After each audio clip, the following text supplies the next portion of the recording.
list but you.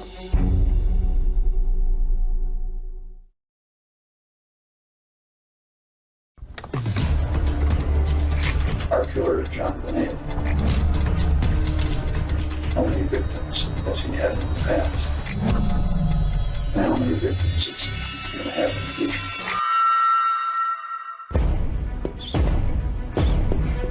The grand jury couldn't point the finger at one or the other, but they were convinced that it was one of the two of them and that the other one helped. Go back to the damn drawing board.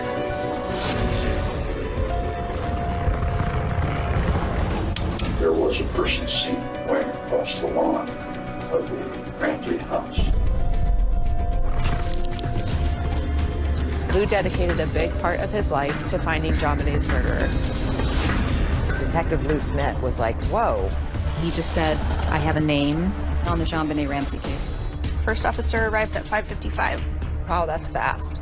I know, that's really fast. Lou Smith's family believes that all but one person on that list is innocent. We're in better position today than we've ever been to solve the JonBenet Ramsey case.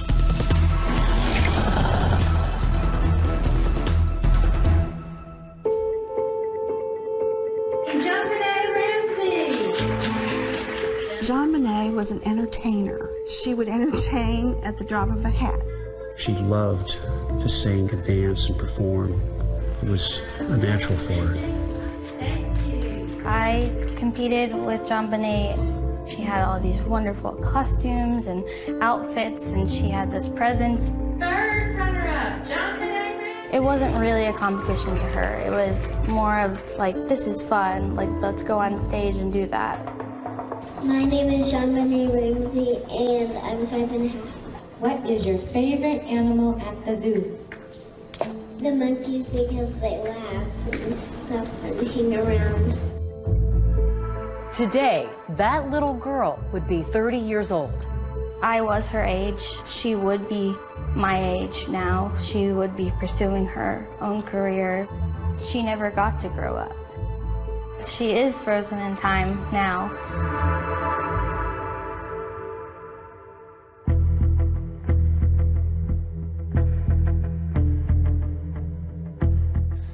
Well, the police were convinced pretty early on that Patsy and/or John were involved.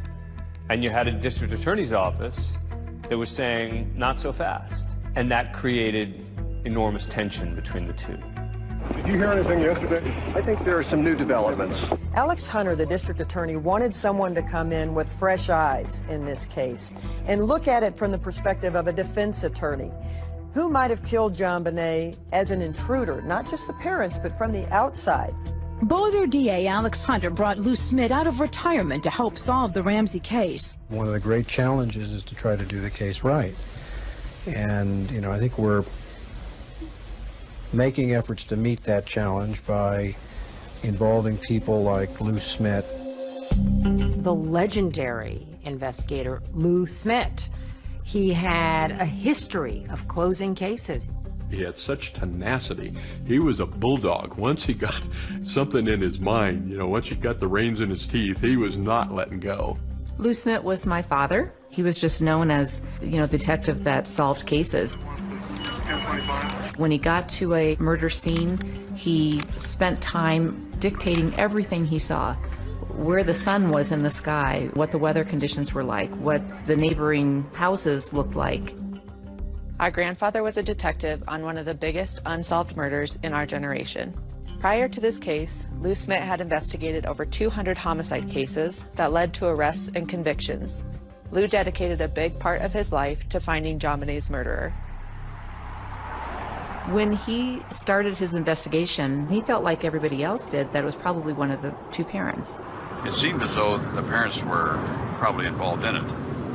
I thought this would be a fairly easy case. I thought it would be a slam dunk. And I even remember talking to my daughter. I kind of joked with her, saying that, you know, if somebody did get in the house, it must have been Santa Claus coming down the chimney. It was within a couple of days after my dad started on the investigation, when he had a chance to review pictures, the evidence, that he was already saying, I think that they need to look the other way. He was already noting in his journal that he felt that they needed to look at an intruder. Lou came up with the intruder theory. You can't think about that theory without associating it with Lou Smit. The first thing that stood out to him was an open window in the basement.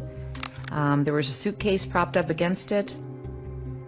He didn't buy the Boulder Police Department's conclusion that no one could get in that basement window. He began to say maybe somebody did get into that house. I'll show you how easily it can be done. So what did Lou Smit do? He went and climbed in the window himself with a camera rolling to prove that it could be done.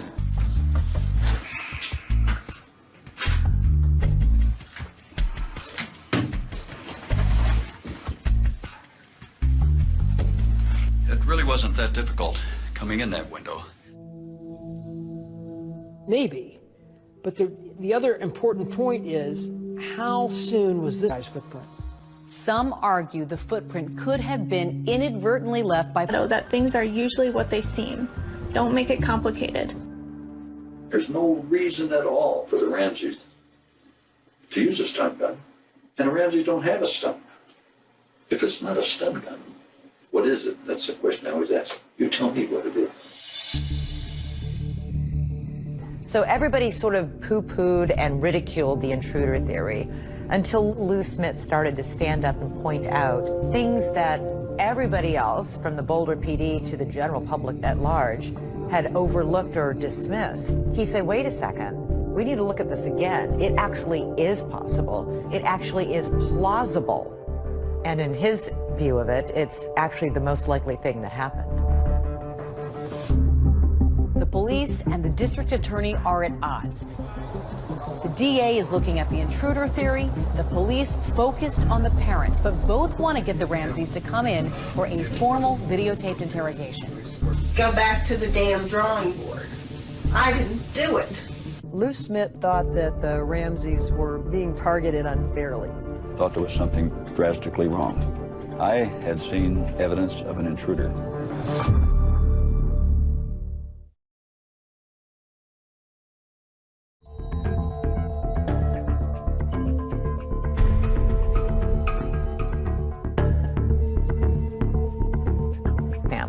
That was not something that was made public for quite a long time. They knew at the time that there was DNA in her panties, that it was mixed foreign DNA, and that it was not from Ramsey's DNA, not Patsy's, not John's, and not Brooks. Detective Lou Smit was like, whoa, while you're pouring water all over the intruder theory, you're not revealing that you have found unidentified DNA and it doesn't match anybody in the Ramsey family. Lou is just incensed that the focus is still being, well, it could be Patsy, maybe we need to get her to confess. The Ramseys had been interrogated by police 4 months after JonBenet's death. But now authorities want the Ramseys to come in again for a formal videotaped interrogation. There were months and months of negotiations. Things about whether they could be videotaped. What are the questions going to be? Should the Boulder police be a part of it? Because the Ramseys said, we don't trust the police. We don't want them there. Ultimately, the interrogation took place at a different police department. And at the end, the Boulder police had to watch it from another building.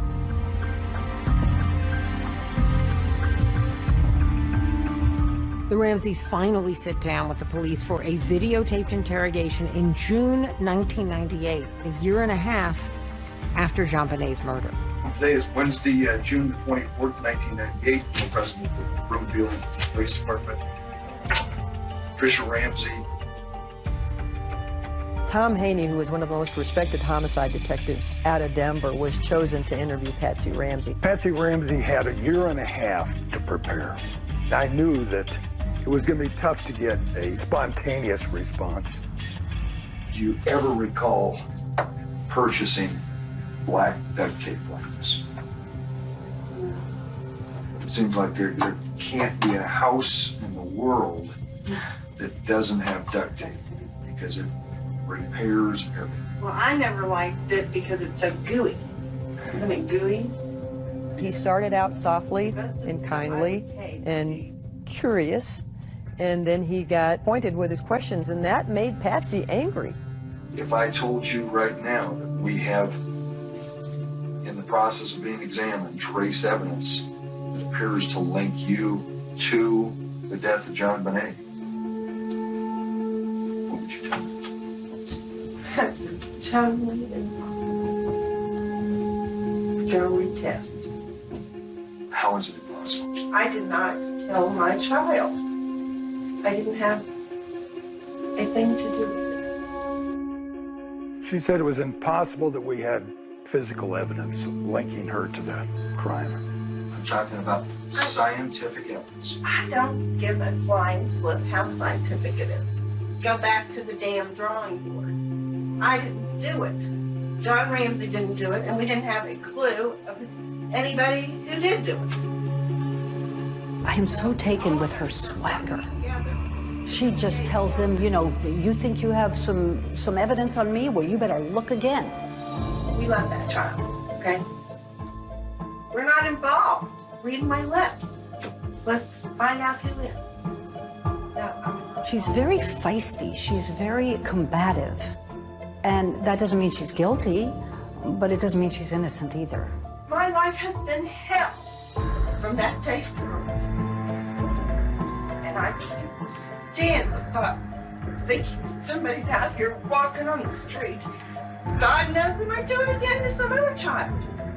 You know, quit screwing around asking me about things that are ridiculous. Let's find the person that did this.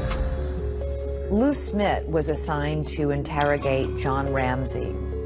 When Lou interviewed someone, he pried anything out of people just by being understanding and really listening.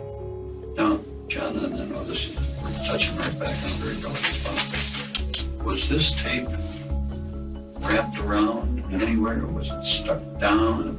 It was very firm across her lips.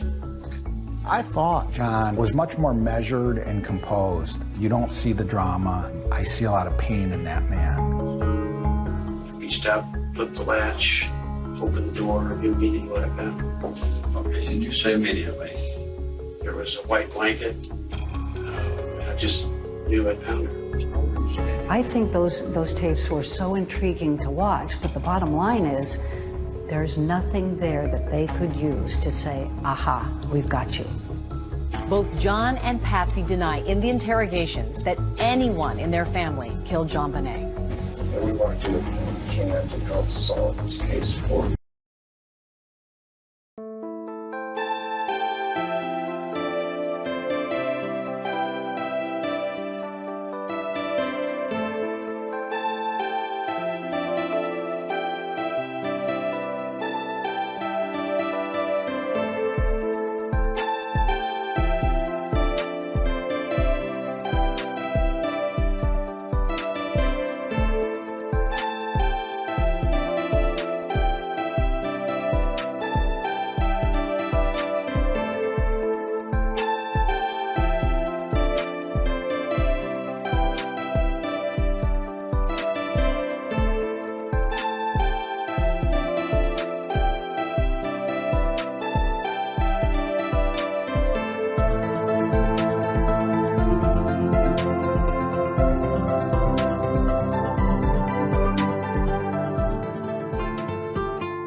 Swear I won't forget this, why do I regret this? In my mind reckless, thoughts are feeling endless. Sitting up, I'm breathless, anxiety's infectious. I feel so defenseless, betrayed and embarrassed. I hate being open, I hate being broken. I feel like an ocean filled up with emotion. Anger ain't a potion, rub it on like lotion. I can feel it soaking, reopen, the scars have awoken.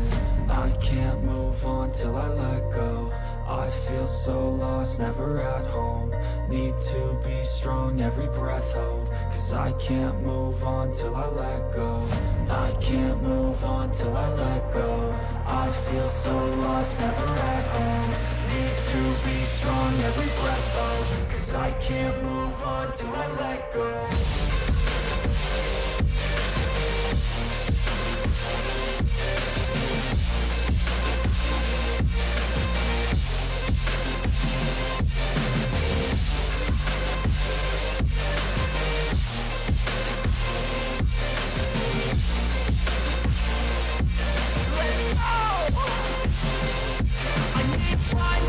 The pain makes it real, I don't wanna feel, I just wanna kill the bad thoughts and steal a good thought and feel. I'm just lost, I feel, I'm just lost, I feel. I need time to heal, I can't steer the wheel, cause this drive it kills, and it gives me chills. A nice road it feels, I slip off the peel, and crash all the steel. Will I ever heal? I can't move on till I let go.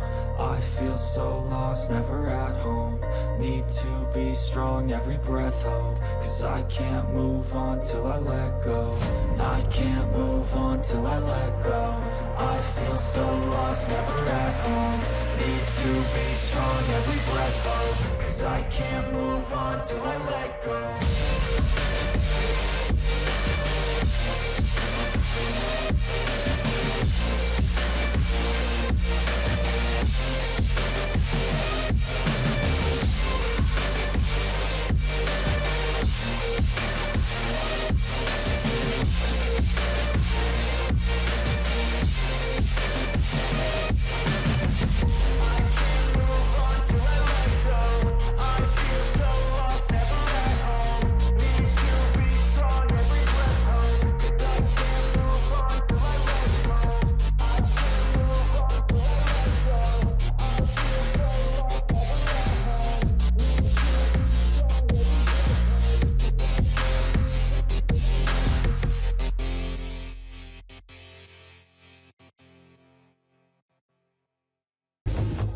My dad's conclusions after that interview were just firmed up his belief that the Ramseys had nothing to do with this murder.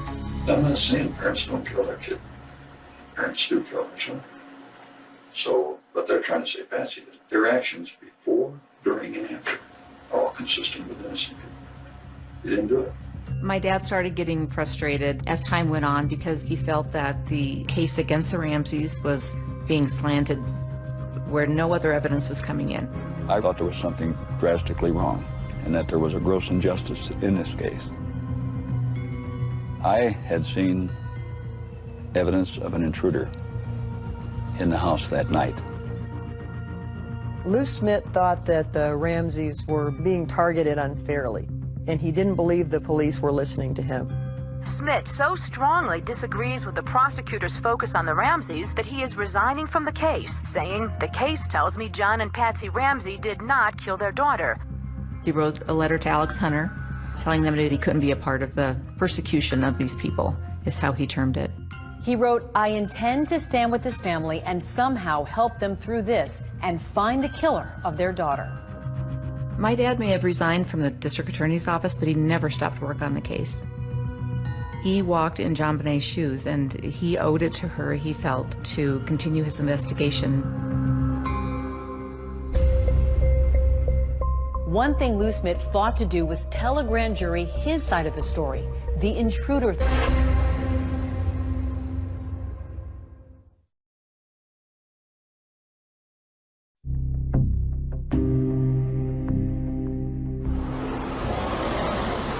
Grand jurors arrived at the Boulder County Justice Center this morning and were escorted into the courthouse by sheriff's deputies. I think Alex Hunter got shamed into calling a grand jury. I mean, he didn't do it until September 1998, almost 2 years later. And I think the media pressure and the pressure from the police department forced him to do it. Good morning, Counsel. And remember, this is after O.J. Simpson, where most people think the evidence of Simpson's guilt was insurmountable. We, the jury, in the above entitled action, find the defendant, Orenthal James Simpson, not guilty of the crime of murder. And yet, he walked. Alex remembered that. He told me one time, I don't want to spend 2 years of my life and $5 million of the taxpayers' money and lose in court. Alex Hunter sat a grand jury for 13 months. Are you surprised by anything you've seen? No. Over 13 months, those people heard over 100 witnesses. My name is Jonathan Webb. I was a grand juror on the JonBenet Ramsey case.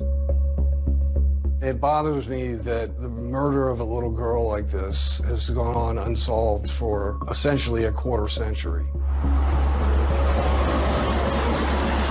Members of the Boulder grand jury looked very much like detectives themselves as they finally toured the Ramsey house.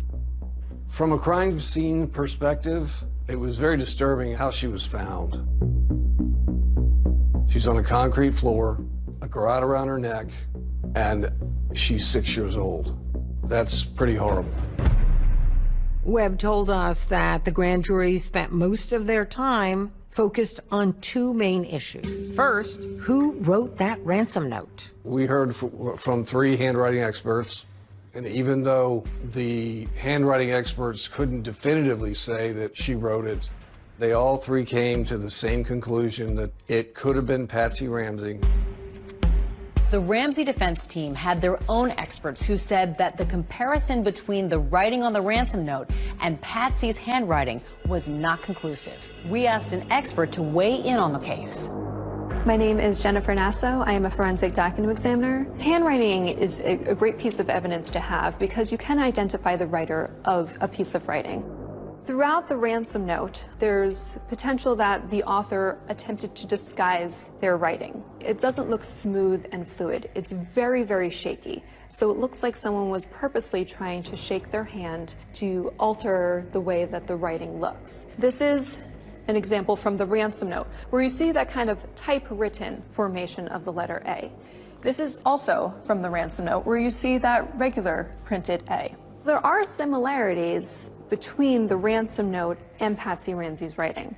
However, the similarities that are seen are very general in nature. They're characteristics that many people execute within their writing. So here is another example. This formation seen in the ransom note is 2 strokes where there's the stroke downward, the pen is lifted up, and then the bowl is created. Right here, again, from the ransom note, where it starts the formation of the bowl and terminates upward. So down here are examples of Patsy Ramsey's known writing. And you do see some of those formations again. That is significant that we see each of the formations represented, but keep in mind this is one letter from the whole ransom note. Is it possible that Patsy Ramsey wrote the ransom note? Yes. Is it possible someone else wrote the ransom note? Yes. And the grand jury believed that she wrote it.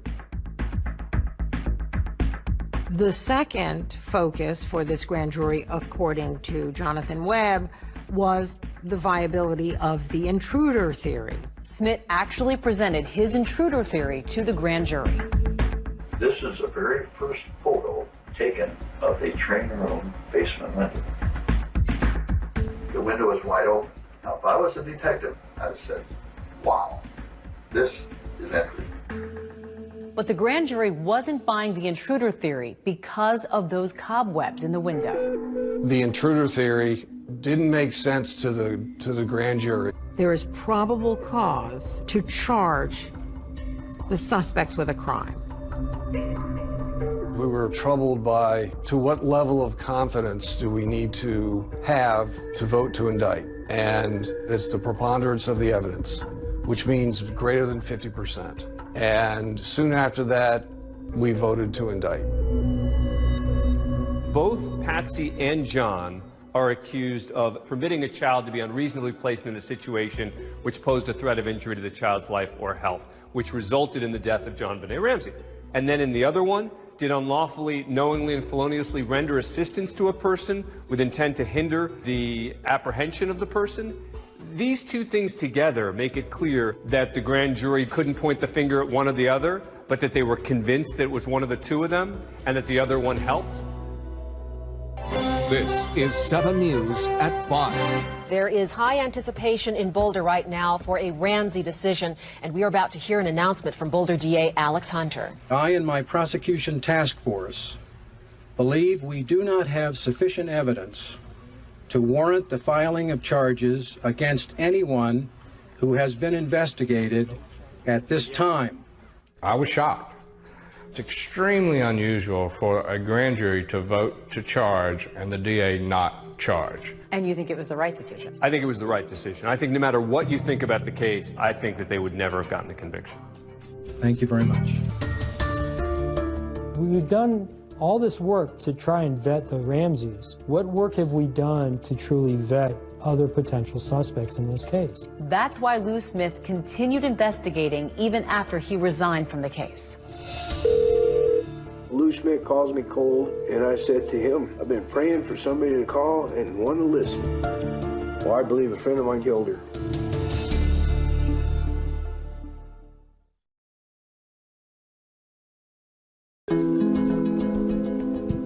But I think what turned this whole case has always been DNA.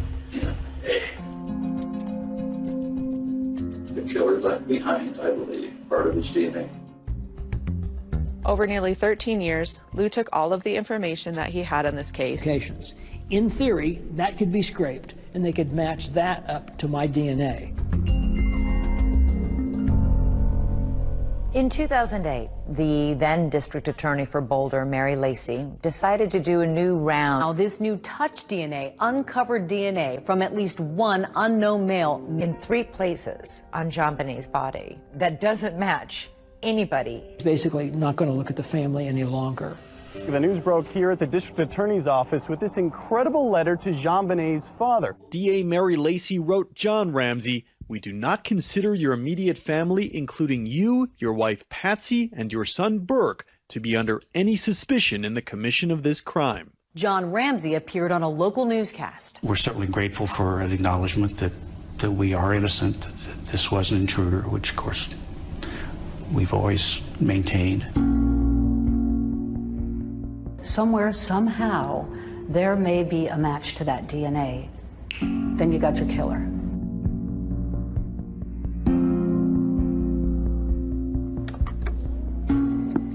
Our killer, JonBenet, how many victims has he had in the past? And how many victims is he going to have in the future? And so this killer could still be murdering even today.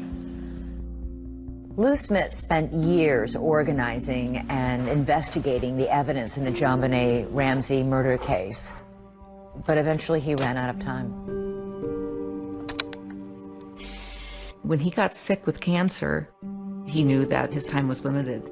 And so during that time, he just talked to others about not letting this case die. He had people coming every single day, 60 to 70, 80 people a day, coming to see him. And they said their goodbyes. And during that time, he would still talk about the case. I remember about the last 3 days, he had slipped into a coma, and the conversations would become one way, you know, and I don't know if he could hear me or not.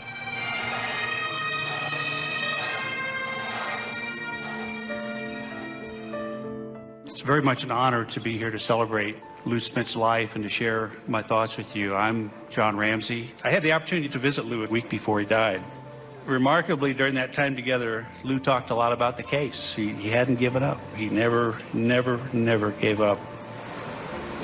When Lou Smith died, he passed the torch of the JonBenet Ramsey investigation onto his daughter, Cindy Mara, and she took it. And he just said, I have a name. I want you to write it down. And I did. And he said, that's where you start. You know, we'd be glad to pay that. We don't have that electronic report, so we would need Boulder to send it. After my dad died, you know, a couple of us, our family, and then some of his old homicide partners, we just formed a team. You want to go down to number 2 because that is an in-state one. Yep. What we all share in common is that commitment to fulfill Lou's dying wish that this case doesn't die with him. And I think it's that devotion, that respect, that love for Lou is what keeps our team moving forward. There were a whole host of other possible suspects. This is Bill McReynolds, the local Santa in town. There's no way in the world that I could be involved in the death of this little girl. I adored her. What a perfect suspect. Santa Claus. Wouldn't that have just tied it all up in a nice little bow?